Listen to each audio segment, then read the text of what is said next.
পবিত্র হজ পালনের আনুষ্ঠানিকতা শুরু হচ্ছে ৪ জুন। এবারের হজে অংশ নিতে বিশ্বের ৮৩টি দেশ থেকে প্রায় ১৫ লাখেরও বেশি মুসলমান ইতোমধ্যে মক্কায় পৌঁছেছেন। আরও কয়েক লাখ হজযাত্রী এখনও যাত্রাপথে রয়েছেন। তবে স্বাভাবিকভাবেই আগ্রহ জন্মায় কোন দেশ থেকে সবচেয়ে বেশি যাত্রী হজ পালন করতে গেছেন। প্রতিবছর বিশ্বের বিভিন্ন দেশ থেকে নির্ধারিত কোটার ভিত্তিতে মুসলমানরা হজের সুযোগ পান। এই কোটা নির্ধারিত হয় ইসলামী সহযোগিতা সংস্থা OIC অনুমোদিত নিয়মে। প্রতি ১০ লাখ মুসলিম নাগরিকের বিপরীতে ১,০০০ হজযাত্রী। এবছর সবচেয়ে বেশি হজ কোটা পেয়েছে ইন্দোনেশিয়া। দেশটি থেকে এবছর ২,২১,০০০ মুসলমান হজের অনুমতি পেয়েছেন। সিল্কোর সিল্ক অ্যান্ড শাইন, যাতে আছে আর্গান অয়েল ও ওট প্রোটিনের গুডনেস, যা আপনার চুলকে রাখে হেলদি অ্যান্ড শাইনিং। ইন্দোনেশিয়ায় প্রায় ২৩ কোটি মুসলমান বাস করেন, যা দেশটির মোট জনসংখ্যার ৮৭%। এত বেশি কোটা থাকার পরও হজ করতে ইচ্ছুক ব্যক্তিদের ১৫ থেকে ২০ বছর পর্যন্ত অপেক্ষা করতে হয়।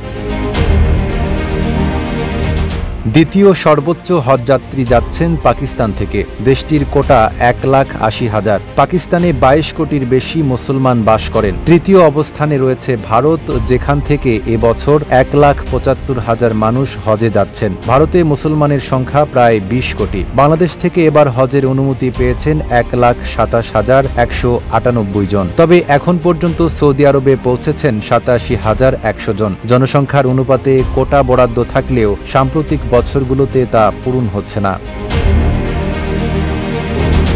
এছাড়া নাইজেরিয়া থেকে যাচ্ছেন ৯৫,০০০, ইরান থেকে ৮৭,৫৫০, আলজেরিয়া থেকে ৪১,৩০০, তুরস্ক থেকে ৩৭,৭৭০, মিশর থেকে ৩৫,৩৭৫ এবং সুদান থেকে ৩২,০০০ হজযাত্রী। সবচেয়ে বেশি হজযাত্রী যাচ্ছে এশিয়া মহাদেশ থেকে। আফ্রিকার মধ্যে সর্বোচ্চ কোটা পেয়েছে নাইজেরিয়া। দেশগুলোর মধ্যে মুসলিম জনসংখ্যা, সরকারিভাবে কোটা ব্যবস্থাপনা এবং হজ ব্যবস্থাপনায় দক্ষতা অনুযায়ী এ সংখ্যা নির্ধারিত হয়। সৌদি আরবে হজ কার্যক্রম নির্বিঘ্ন করতে প্রতিটি দেশ থেকেই হজ মিশনের কর্মকর্তা, চিকিৎসক ও সেবাকর্মীরা দায়িত্ব পালন করছেন।